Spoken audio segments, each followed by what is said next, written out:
Nous sommes le lundi 21 novembre, il est 20h10, bienvenue dans Hoops, le deuxième du nom, et vous entendez derrière nous la bande-son de Space Jam, sorti le 15 novembre 1996. Gros big up à ce film qui a fait découvrir un petit peu la NBA au monde entier et dévoilé un engouement particulier pour le basket en général. Je suis en compagnie de Julien et Charlie. Bonsoir les gars, comment ça va? Salut! Ça va ou quoi? Ça va Alex? Ça va. Comment tu te portes? Je me porte avec mes jambes. C'est très bien. Fallait pas me tendre une perche. Au sommaire ce soir, dans Oops, les news de la NBA, une petite session wiki pour parler du jargon de la NBA. C'est ça. Un débat sur... Houleux. Le débat houleux. Petit Houleux. indice, ça parlera de Jimmy, j'en dis pas plus. Et on Oh, finira... suspense. Fred, je crois. Jimmy Harden. On finira avec les pronostics paris. Apparemment, c'est à peu près la même chose avec une annonce toute particulière pour cette fin d'émission. Surprise, grosse annonce.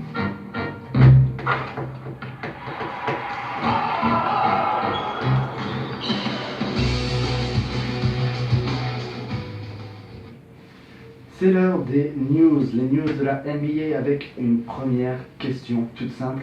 On en est où dans le calendrier, les gars? On en est où? On en est à peu près à 12 matchs par équipe plus ou moins. Il faut savoir qu'un calendrier NBA c'est un petit peu particulier. Il y a des équipes qui peuvent peut-être être en avance sur certains matchs ou des choses comme ça. Il y a 30 équipes et 82 matchs pour chacune, donc Il y a le temps. ça marche pas forcément en journée comme dans le sport européen où tous les samedis il y a une journée qui se déroule. Là c'est un petit peu à l'arrache. Donc on a à peu près une douzaine de matchs pour chaque équipe avec en gros à l'est les Hawks qui font le taf. Premier, Bien le 9 taf, victoires, 2 défaites comme les Cavaliers. Les Hawks qui sont placés où? À Atlanta, Atlanta en Hawks. Géorgie, on fait un big up à la Géorgie. Ouais. Et à l'ouest, donc on fait en gros les Clippers qui sont premiers avec 10 Oulala. victoires et 2 défaites devant les Warriors Ça. qui ont le même nombre de défaites mais qui ont que 9 victoires. Ils ont joué un match en moins par exemple. Ça me fait pas trop mal de dire ça. Clippers premier? Ouais. Je déteste ça. Vraiment Et début de ils saison. peuvent rester premiers autant qu'ils veulent, de toute façon ils Ils vont ne pas passer gagneront premier pas. tour des playoffs, donc je m'en fous. Donc 12 matchs commencent. 12 matchs sur un ensemble de combien de matchs avant 82. d'être qualifié? 72. 72. 72 matchs, ouais, tout à fait. Donc un mois de compétition presque qui se termine déjà. Il y a certaines choses qui se mettent en place, qui se confirment, d'autres par contre qui se confirment pas du tout. Il y a beaucoup de déceptions quand Il y même. a pas mal de déceptions. Avec Est-ce les que- habitués de la déception surtout. Est-ce qu'à l'heure qu'il est, il y a des équipes qui sont genre en danger, qui peuvent ne pas être qualifiées ou ça Ah, bah là se oui, joue pas déjà, encore? enfin, il y a Ça des se équipes dessine, qu'on sait peut-être. d'avance surtout. Il y a des équipes qui jouent le bas de tableau pour le tour de draft. Mais sinon, là, il y a des équipes sûres qui n'iront pas en playoff cette année, c'est sûr, comme les Sixers par exemple. Ouais, Il y en t'as a des plein. équipes déjà qui commencent la saison et tu sais que de toute façon ils jouent soit pour avoir le bilan le Plus négatif. le plus pire, nul possible ouais, en ouais, gros. Parce qu'il faut savoir qu'en NBA, les équipes qui ont, à la fin de la saison, les joueurs universitaires feront leur entrée dans leur ligue. Donc en gros, ils appartiennent à la NBA pendant un court laps de temps, qui est genre un mois. Et pour répartir ces joueurs, en gros, on donne des choix de draft aux équipes les moins bien classées. C'est-à-dire qu'en gros, l'équipe qui a le plus mauvais bilan de la ligue à la fin des 82 matchs pourra choisir, aura plus de chances de pouvoir choisir un jeune en premier. C'est ça, ils seront privilégiés dans l'ordre des choix. Voilà, c'est ça. exactement. Les Donc, joueurs. Comme ça laisse une Ils chance ont- à tout le monde. Donc il y, tout le temps. il y a des équipes qui jouent ça déjà début de saison. Donc, par exemple les Sixers, on sait qu'on les attend pas en playoff, qu'ils vont jouer les bas de classement et qu'on les retrouvera justement à la draft, enfin des choses comme ça.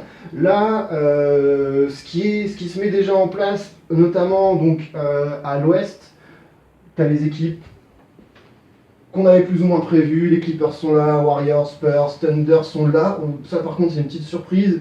Les Grizzlies font le taf, les Blazers confirment aussi ce qu'ils ont fait la saison. Enfin, Et les confirment sans Lakers, vraiment confirmer, ça veut Les dire qu'ils Lakers sont restent. surprenants. Ils restent sur leurs acquis. Il reste, ouais, pour l'instant, il n'y a pas vraiment de progression. Pour l'instant, ils restent plus ou moins sur le même plan où ils étaient l'année passée. Grosse surprise, c'est les Lakers qui sont 5e. Les Lakers qui étaient dans les bas-fonds de la conférence Ouest l'année passée avec Kobe, et qui là sont 5e et qui sont pas du tout ridicules, Non, même sur le fond de jeu. c'est vrai. Surprenant. Et à l'Est c'est compliqué parce que c'est très dense. Il y a des équipes par exemple qui ont comme le Magic qu'on attendait plus ou moins dans les 8 premiers, puisque c'est les 8 premiers qui sont qualifiés en play-off, et qui pointent à la 11e place. Donc c'est par exemple des équipes qui sont classées dans le rang des déceptions, un peu comme les Knicks. Mais dans le rang des déceptions, alors qu'il est, enfin j'imagine Oui, que la oui. saison c'est Il y a qu'un mois. match, ça peut se retourner. Ça peut aller très vite. Il suffit que tu aies une série de victoires, 5 victoires par exemple, et voilà, enfin t'es relancé. Pour l'instant c'est le tout début, il n'y a que 12 matchs, donc forcément même s'il y a des écarts au niveau du classement, ils sont pas énormes. Il suffit que demain le Magic ait le déclic et qu'ils fassent 5 victoires de suite, ils passeront à 17 et ils pourront prétendre à un top 5 à l'Est pour le moment. Donc il y a des choses qui se dégagent, mais bon, c'est un premier mois, il va sûrement avoir des trades, puisque les transferts sont autorisés jusqu'à mi-février. Donc pour l'instant, il n'y a pas d'alarme à sonner, il n'y a pas de pari, il n'y a pas de compte épargne à mettre sur une franchise ou quoi que ce soit. Pour l'instant, reste calme les gars, tout va bien. Juste des tendances, donc il est trop tôt pour Je cherche voir... ce mot depuis 10 minutes. il est trop tôt pour voir se dessiner un cursus, j'allais dire, sur la saison, comme a pu faire l'équipe de Stephen Curry l'année passée avec cette série de matchs. On est dans une saison c'est là. qui est plus calme, Ouais, ça plus sent, normale, on va dire. ça sent déjà. On a une présidence normale en France, on a une saison normale en NBA. On a quand même des certitudes sur les équipes qui auront en play-off et une certitude sur les équipes qui n'auront pas en play-off. Ouais, comme on disait. Est-ce Enfin, qu'il des y a des- certitudes, tu peux pas déjà dire ces 8 là iront en play-off. Ah non, pas les 8, mais t'en as déjà au moins 3 dans chaque conférence, que tu sais à peu près tous les ans, normalement ils iront en play-off. Tout à fait. Et si on met je vais pas dire les compteurs à zéro, si on fait le bilan, les 3 à l'Est, les 3 à l'Ouest, dont on est sûr.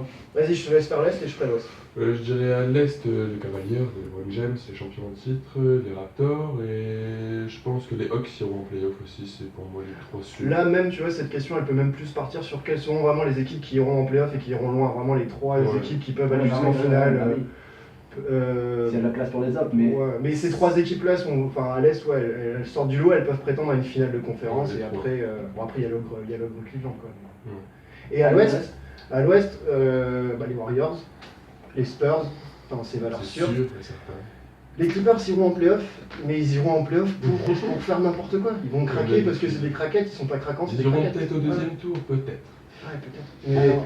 Mais les Clippers, oui, les Clippers iront en play-off, ils ont le vivier de joueurs pour de toute façon. Clippers, vivier de joueurs, notamment Blake Griffin, Ouais. monsieur. Qu'est-ce Il qu'il a a 28 ans, c'est trop tôt pour dire monsieur. Ah, quand même. Il a pas eu sa bague, c'est sûr, mais Il aura jamais sa bague. jamais pour l'instant. Jamais pour l'instant. Griffin qui Griffin qui fait un ces début dernières de saison semaines. de fou. Alors lui et Chris Paul portent les Clippers. Ils ont, Chris Paul, il fait du Chris Paul, il est au niveau comme Il fait de la d'habitude. passe, il fait tout ce qu'il fait. Il gère le tempo. dribble. Par craque. contre, Griffin, Non. il a clairement haussé son niveau de jeu. C'est sa dernière année de contrat. Il a eu des problèmes l'année passée. Il était obligé de répondre sur le terrain. Il le fait. Continue comme ça, bonhomme. Tu vas te faire défoncer en playoff dans tous les cas. Et tu penses qu'il va rester à la fin? Non. Tu penses qu'il part? Pour moi, de toute façon, c'est la dernière saison des Clippers dans la forme dans la forme auquel L'air Chris on Paul est Griffin, habitué. quoi. Pour moi, les Clippers vont faire une très bonne saison, ils le font, je vais essayer de rester objectif, ils font une très bonne saison, ils sont complètement fiables, sûrs, il n'y a pas de problème à ce niveau-là, ils sont bons en défense, en attaque ça tourne. Pour moi, ils vont craquer en playoff, parce qu'au bout d'un moment, il y a d'autres choses que tes qualités intrinsèques qui rentrent en jeu. Ils vont craquer en playoff, que ce soit au premier ou au deuxième tour, de toute façon, même un deuxième tour, ça serait un échec. Et l'effectif va exploser à ce moment-là, ça va faire 5-6 ans qu'ils sont ensemble, ils n'ont rien fait mieux qu'une demi-finale. Ils ont rien fait, ils ont rien prouvé du tout. Puis cette année, il y a les Warriors, il y a les Spurs, il y a le Thunder qui peut être chiant, il y a les Rockets, il y a les Blazers. Et si je regarde, il y a les Grizzlies qui peuvent les embêter. Enfin, Toutes les équipes peuvent les embêter. donc pour moi, les Clippers, c'est bien, mais pour moi, Ça Griffin reste, partira à la fin de la saison. Il ira peut-être faire un truc sympa du côté de Clown. Est-ce que tu penses qu'il y a un problème sur le terrain ou sur le banc C'est mental. avec le coach? Bon, le coach, Ah. moi je suis pas fan du coach. Donc c'est Doc Rivers, le coach des Clippers, qui est un ancien de la Maison Verte. Ouais, le coach de Boston, je trouve que c'est un De coach quelle, ghetto. de quelle époque? Enfin, perso. 2008, 2009, un petit peu avant, mais en gros, fin de le- la l'époque années, ça. Allen, Pardon. C'était fin d'une bonne. D'une longue. C'était une d'une longue dynamique de groupe, non? Ouais, en fait, t'avais Ray Allen et Kevin Garnett qui est arrivé en 2008, en 2007. que je dis pas, oui, ils sont arrivés en 2007, à l'été 2007 aux Celtics. Les Celtics remportent le titre dans la foulée en 2008 et ils retourneront en finale en 2010 où ils perdront contre les Lakers. Donc il y avait une petite ère qui s'est instaurée. Donc c'était le coach de cette ère-là. D'accord, de l'air creuse. Pas creuse du tout, puisqu'ils Non, ont été champions. autant Et puis pour moi, ils ont été en d'accord, finale. d'accord. Ils avaient un bel effectif, hein. Ouais, C'était le beau Boston. Et il se retrouve du coup chez les Clippers. Mhm. Mais Clippers qui n'ont rien fait depuis qu'il est là-bas. parce que pour moi, ce coach, c'est le coach le plus surestimé de la ligue. Parce que les Celtics en 2008, quand ils sont champions grâce à une défense de fou. Et le génie de cette défense, C'est pas de River. c'est monsieur Charlie va pouvoir te le dire. Tom Thibodeau, ancien coach de Chicago, on Voilà. le regrette tellement, qui est du côté de... Qui est au Wolves. De Wolves, Oui, c'est ça, exactement. Et tant qu'on parle des coachs, est-ce que dans ce premier mois de NBA, il y a des coachs qui s'illustrent ou Qui s'illustre pas. qui ne s'illustrent pas? Je pense qu'on vient d'en parler, des coachs qui ne s'illustrent pas. Il y a des coachs sur la sellette. Il y a des coachs sur la sellette. Pour déjà. moi, il y a des coachs sur la sellette. D'ailleurs, on aurait peut-être pu faire une chronique sur quel sera le premier coach à gicler. Pour moi, c'est Alvin Gentry au Pélican. Opéra, oui, c'est fort possible. Il sait rien gérer au final. Ça fait combien de temps qu'il est là, à peu près 3 ans 3 ans. 2 ans Enfin, 2, ouais, avec Davis, Trois il ans, n'arrive à deux rien ans. faire, je comprends pas. Il y a des. Enfin. Le Maverick aussi, le coach de Après, Maverick, c'est encore Carlis. Carlisle restera. Carlisle, il a Dans tous signé les un cas. contrat, il est instauré là-bas. C'est plus un problème d'effectif qu'un problème de coach au Mavericks. Il a fait du bon boulot pendant des années, donc il En plus, partira c'est la pas. fin d'une ère Nowitzki aussi. Hein. Il y a beaucoup de coachs qui sont arrivés en fait à l'intersaison. Par exemple, je vais te dire les Wizards, le Magic, les Pacers, tout ça, c'est des coachs qui ont changé. Pareil pour les Grizzlies, par exemple, les Wolves, les Kings, tout ça, c'est des nouveaux coachs. Donc même si les équipes sont un petit peu en difficulté, c'est pas des coachs qui vont forcément gicler tout de suite puisqu'ils sont arrivés il y a même pas 4 mois, donc on peut pas les virer tout de suite non plus. Et très rapidement, comment on fait pour virer un coach? On fait lui la envoie- grève des joueurs. tu prends ton téléphone, Tu tu dis lui allô, envoies salut. tu lui envoies un SMS si t'es pas courageux. Comme puis tu si veux, quoi. Il y a un trade des coachs Non. comme, Il y a comme on fait peut-être pour les aucun joueurs. licenciement pour lui, s'il a encore Ils ont des besoin de contrats. contrat, Ils ont des contrats et généralement ils sont coupés gentiment et puis on leur laisse un petit peu d'argent un beau pour se chèque, quoi. refaire. Un beau Voilà, chèque. D'accord. concrètement. Très bien, pour ces news, dernière peut-être question. Est-ce qu'il y a un joueur à garder en tête depuis la dernière émission sur ces 2 dernières semaines? James Harden. James Harden qui était normalement un arrière à la base et qui est positionné en meneur de jeu, donc c'est lui qui remonte le ballon, qui lance les systèmes. Le mec arrive à distribuer 14 passes décisives tranquilles par match alors que Avec c'est pas son poste naturel, donc 30, respect 40 James points Harden, derrière, ouais. fier de Bill. Mais bon, après, ça c'est. Enfin, il faut le surveiller parce qu'il sait. Enfin, Et ouais. Demar DeRozan. Et Demar DeRozan. Demar DeRozan, donc Ouais. qui joue à Toronto, qui a un style de jeu proche de celui des années 90, donc beaucoup de shoots à mi-distance. Il shoot peu à 3 points, mais par contre à 2 points, il est très safe, des tirs Il est mi-distance, sortie spectaculaire, d'écran. Et actuellement, après 10 matchs, enfin une dizaine de matchs, il a une moyenne de points de à peu près 32 points, ce qui est du jamais vu depuis Jordan en 86. Donc respect, Demar, Ouais. si tu nous entends, Drake City, peace. Respect, comme dirait l'autre. Bah les gars, je vous propose de marquer juste une courte pause et puis on se retrouve très rapidement pour la suite de l'émission. À tout de suite.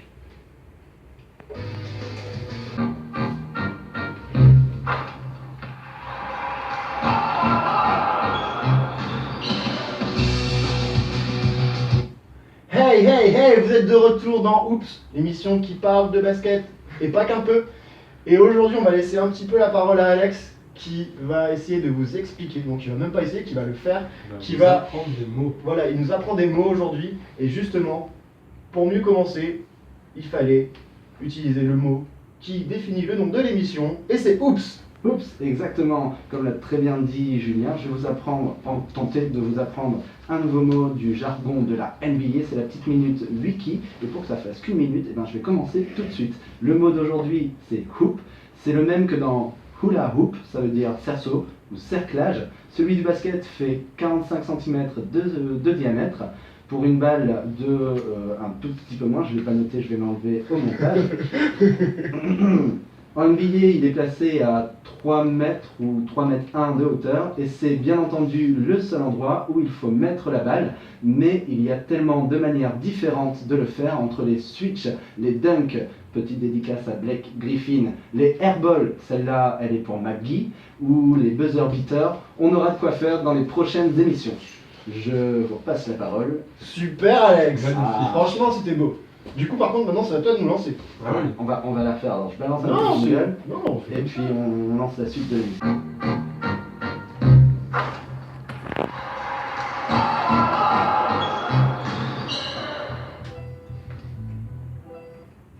Vous êtes toujours dans le Oops, vous êtes toujours dans Oops, l'émission qui vous parle de NBA. Moi, on veut pas trop, Julien, s'il te plaît.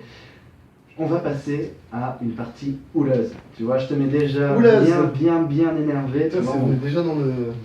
Ok. On va faire un débat d'opinion, débat de sens profond. Et la question aujourd'hui, changer le monde. c'est est-ce que Jimmy Butler est le franchise player de Chicago? Oui. Alors déjà, La pour parole est remettre- à Julien. Déjà, pour remettre dans le contexte, avant d'utiliser mon temps de parole, qu'est-ce qu'un franchise player? Un franchise player, c'est le joueur qui est en gros considéré par le public, les médias, le coach, le staff de l'équipe, par tout le monde en gros, comme le joueur principal d'une équipe, soit le meilleur joueur, soit le meilleur scoreur, ça peut être sous différents profils, mais en gros c'est le joueur le plus important, sur celui duquel tu poses ta base. Est-ce qu'on peut dire qu'il y avait un franchise player du nom de Tony Parker chez les Spurs, par exemple? Non. Ah. Donne-nous un exemple de franchise player. Kobe Bryant par exemple. Kobe Bryant, LeBron James. LeBron James, Michael stars, Jordan, les méga stars, les stars, généralement ce sont les franchise players. C'est les mecs sur qui tu Les les franchise players deviennent des stars. Aussi. C'est un autre débat. C'est un autre débat. C'est un autre débat. Donc, est-ce que Jimmy Butler est le franchise player des Bulls? Non.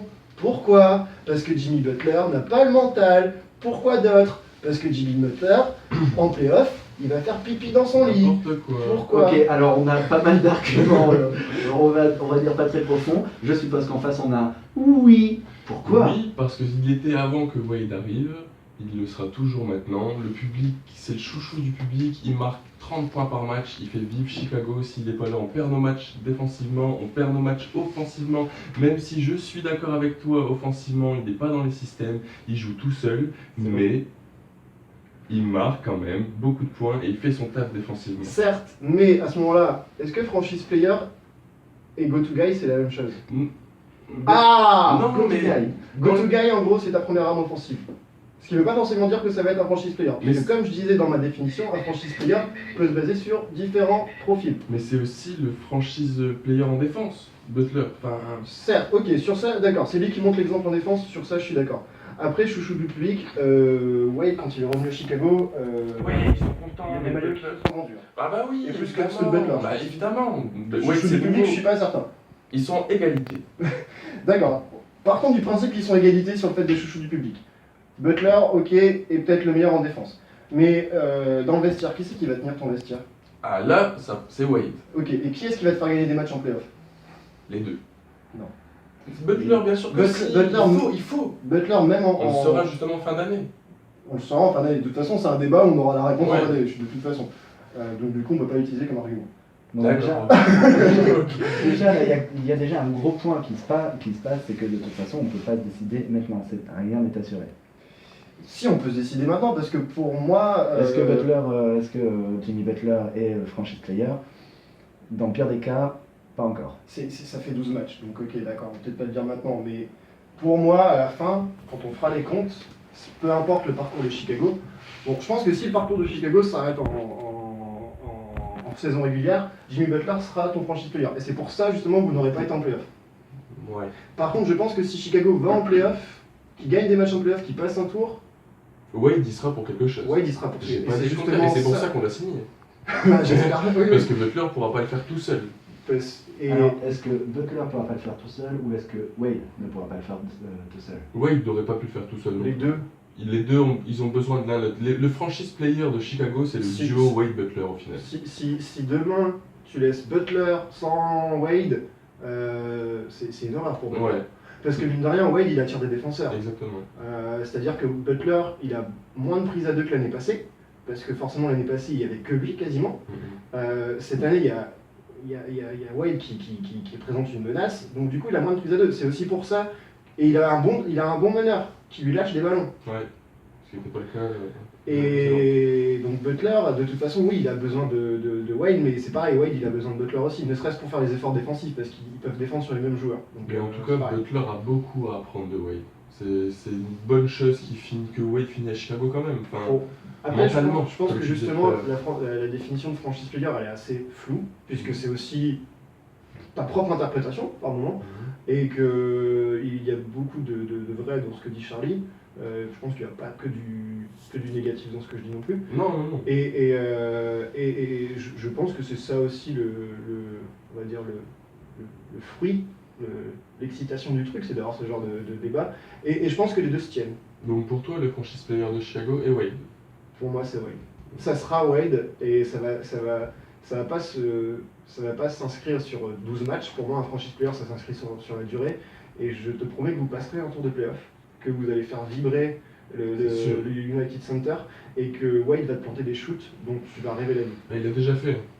Eh ben, raison de plus, ça confirme ce que je dis. Il va te planter des shoots qui vont te faire rêver. Donc, on arrive à la fin de ce débat. Match nul. Au Match, final, on a tous ouais, les deux raison. Match je suis nul. un petit peu déçu quand même parce qu'on avait prévu du houleux et ouais, ça tombe un peu à plat. C'est pas grave, la semaine prochaine, tu nous parleras des Clippers. On va regarder Clippers, fameux Blake Griffin. Je sens une coalition là, en 2 contre 1. On risque de s'emmerder si on fait ça la semaine prochaine. Au final, C'est pas la semaine prochaine parce que c'est bimensuel. Oui, C'est c'est vrai. dans 2 semaines. Autant pour moi, excusez-moi. Parce qu'on s'était trompé la dernière fois en plus. Oui. On a donné des mauvais rendez-vous. Apologize. Désolé pour le lapin. Bisous bisous. Et au final, est-ce que Jimmy Butler est le franchise player de Chicago? Non, pas encore. S'il le devient, les Bulls n'iront pas en playoff. Non, c'est pas vraiment ça. Mais bref, c'est pas grave. C'est pas grave. Les C'est deux le franchise franchise players player. Retiens ça. de Chicago Bulls, c'est le duo Wade. Ça c'est bien. C'est Ça c'est bien. Exactement. Ça c'est bien. Bien résumé. Et je vous propose de passer à la suite de l'émission avec les pronostics et paris à faire. Les pronostics, il y a 2 semaines on en avait déjà fait. Alors est-ce qu'on peut avoir un retour sur les scores et sur ce qui avait été dit? On peut. On va commencer par là. Alors là, moi, il y a une vraie vérité. Donc, on avait fait le lundi 7 novembre Magic Bulls. On est tous d'accord que Julien Les Bulls est un sont peu gagnés. fou. Les Bulls sont gagnés, donc point pour Charlie. Le mercredi 9, on avait Toronto face à Oklahoma. J'avais annoncé Toronto, Charlie avait annoncé le Thunder. C'est Toronto qui a gagné, donc point pour moi, un partout Un pour match le un centre. peu bizarre. Hein. Et ensuite, on avait le samedi 12 novembre, les Spurs qui recevaient les Rockets. On avait tous les deux parié pour les Spurs et c'est les Spurs qui ont gagné. Donc on est actuellement à égalité, 2 points partout. Magnifique. Et donc, pour les jours à venir, on a 3 nouveaux matchs. Je vais pas dire ça dans l'ordre chronologique, puisque le dernier match, on a une petite surprise. Petit, hein, c'est pas la folie. Le mardi 22 novembre, New York, donc les Knicks reçoivent les Portland Trail Blazers. Charlie, qu'est-ce que tu dis sur ça? Portland n'est pas bien en ce moment, ils doivent se refaire. New York a besoin de. New York, allez. New York au Garden? New York au Garden. Pareil pour moi, New York au Garden. Je vois bien 35 points de Porzingis pour aller gagner ce match-là. Ensuite, le 30 novembre, on a les Suns donc de Phoenix qui reçoivent les Hawks d'Atlanta. Donc un duel d'opposés, puisque les Suns sont mal classés à l'ouest et les Hawks sont très bien placés à l'est. Moi, je vais dire les Suns, parce que j'aime bien les Suns. Et moi je veux marquer des points, donc je vais dire les Hawks. D'accord. Et donc on a un dernier match qui se déroulera le 25 novembre, qui est Cleveland-Dallas. Et donc pour ce match, vous aurez l'occasion de le suivre avec nous. Le Privilège, plaisir. c'est peut-être Un petit plaisir, le Ça plaisir. va faire un petit roulement de tambour et tout, mais bon. Tant pis, on va dire qu'on On va sortira, un on petit sortira les plaisir. positions plus tard. Un Petit plaisir du radiophonique. vendredi soir à 1h30, à 2h du matin, 2h on parlera du à matin. 2h du matin, pour vous commenter Cleveland-Dallas. Et donc on va aussi faire un pari sur ce match, on va faire un pari, un pronostic. Ça sera à Cleveland. Charlie, qu'est-ce que tu dis? Allez, je pars pour Dallas. Dallas, Ah, tu joues ton livret. Ah, je joue mon livret. Tu joues combien? Oh, je joue pas grand chose quand même. c'est faux. Moi je la joue safe, je prends Cleveland à domicile pour une dérouillée des Mavericks. Allez, pourquoi pas. Donc le 25 novembre à 2h du matin, donc dans la nuit de vendredi à samedi. Nowitzki est de retour à Dallas? On ne sera pas de retour. Oh là là là là. Eh bien, merci, messieurs, les experts. C'est déjà... Hein? Ouais, ouais. Bon, c'est déjà la fin de Ça passe vite. ce premier épisode On va du nous laisser une heure. Oups. Ouais, mais c'est bimensuel aussi. Et les gars, ne faites pas le même coup que la semaine passée, sinon je coupe les micros pareillement. On se donne rendez-vous dans 2 semaines pour la 3e édition du Hoops. Non, même pas dans 2 semaines, que dis-je, on se donne rendez-vous Semaine prochaine. le 25 novembre, À dans la 2 heures. nuit du Le 25 vendredi, au 26, voilà, c'est ça. à 2 Un mois avant Noël. Un mois avant Noël. juste après Ministry of Dunkerque, pour commenter le match le match. Non, c'est Cleveland-Dallas. Cleveland Dallas. Pour commenter le match, Cleveland Dallas qui se déroulera à Cleveland. d'ici là, portez-vous bien. Et merci. Ciao. Beaucoup. Bisous. Bisous.